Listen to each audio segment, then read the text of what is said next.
Ladies and gentlemen, welcome to another exciting edition of Howard's Opinion. I'm your host, Howard, and we're thrilled to have you joining us today. As we dive into the world of sports, we've got a story that's sure to inspire and captivate you. Today, we're shining the spotlight on an exceptional young athlete who's making waves in the tennis scene. Meet Andrew Paul, a talented high school tennis player from Edgewood, Indiana, who's been dominating the courts with his impressive skills and dedication. This remarkable youngster has come a long way since his early days as a singles player with no expectations.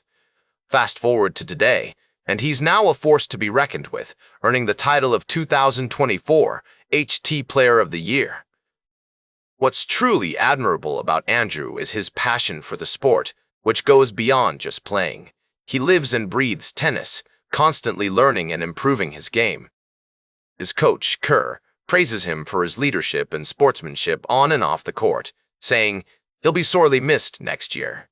Andrew's career arc is indeed a lob that doesn't look like it's coming down anytime soon. As we explore Andrew's journey, we're also looking at the upcoming Bloomington South Sectional, where he'll face stiff competition from top players like North senior Brady Murphy and South sophomore Caleb Leon. The stage is set for a thrilling tournament, with teams like Edgewood, Brown County, and Owen Valley vying for a spot in the next round. Now, I know what you're thinking. What sets Andrew apart from other talented young athletes? Is it his natural ability, or is there something more to his success? We'll be discussing that and more as we delve deeper into this fascinating story. But for now, let's just say that Andrew Paul is a name you won't want to forget. We'll be right back with more fascinating sports news on Howard's Opinion. Welcome back to Howard's Opinion. We're in the midst of a fascinating discussion about the world of sports, and I'm excited to dive into our middle segment. Today, we're talking about the shocking collapse of the New York Mets, who despite having a staggering $380 million payroll, failed to make it into the postseason. I mean, think about it, folks. $380 million is a mind-boggling amount of money, and you'd expect that kind of investment to yield some serious results on the field. But alas, it seems that even the deepest pockets can't guarantee success in the cutthroat world of Major League Baseball.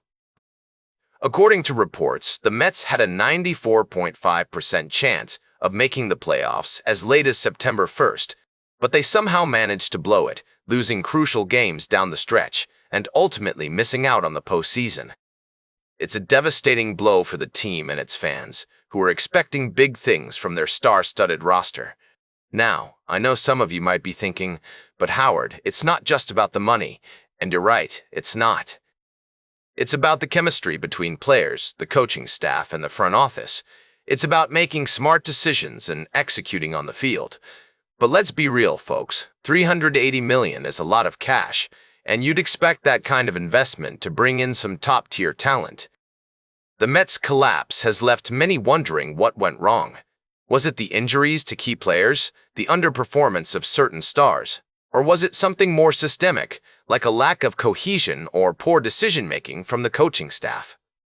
Whatever the reason, one thing is clear. This is a team in crisis, and some serious soul-searching needs to be done this offseason. We'll be keeping an eye on the Mets' situation as it develops, but for now, it's a sobering reminder that even with all the money in the world, success is never guaranteed. The Mets president of baseball operations, David Stearns, will be holding a press conference on Monday to address the team's future, and I'm sure we'll be hearing plenty more about this story in the coming days. Stay tuned for our final story of the day, right here on Howard's Opinion. Welcome back to Howard's Opinion. We're closing out today's show with a look at the latest developments in the world of sports, specifically the NFL. I've got my eyes on the Kansas City Chiefs, and boy, did they put on a show this past weekend. They took down the Baltimore Ravens 37-20, and it was a real team effort. Now, one player who really caught my attention was wide receiver Xavier Worthy. This guy's been out with a shoulder injury since week 1, but he made his return against the Ravens and absolutely crushed it. He had a career-high 83 receiving yards, including a 37-yard go route that left the Ravens' defense in the dust. But what I love about Worthy is that he's not just a one-trick pony. He's got the speed, the agility, and the smarts to make plays all over the field. And with quarterback Patrick Mahomes at the helm, this Chiefs offense is looking like a force to be reckoned with. Now, I know some of you might be thinking, but Howard, the Ravens were down 7 defensive starters by the end of the game. And yeah, that's true. But let me tell you, Worthy's performance was no fluke. This guy's got the talent and the drive to make a real impact in the league. And it's not just about the numbers, folks. It's about the way Worthy plays the game with heart and passion. When I heard him say that he was just happy to be back out there with his teammates, that really resonated with me. This is a guy who loves the game, and it shows in every aspect of his performance. So, what does this mean for the Chiefs moving forward? Well, I think they've got a real shot at making some noise in the playoffs this year. With Worthy back in the fold and Mahomes leading the charge, they've got the firepower to take on anyone in the league. That's all for today's Howard's Opinion. Remember to like, share, and subscribe, and until next time, these are some of my humble thoughts.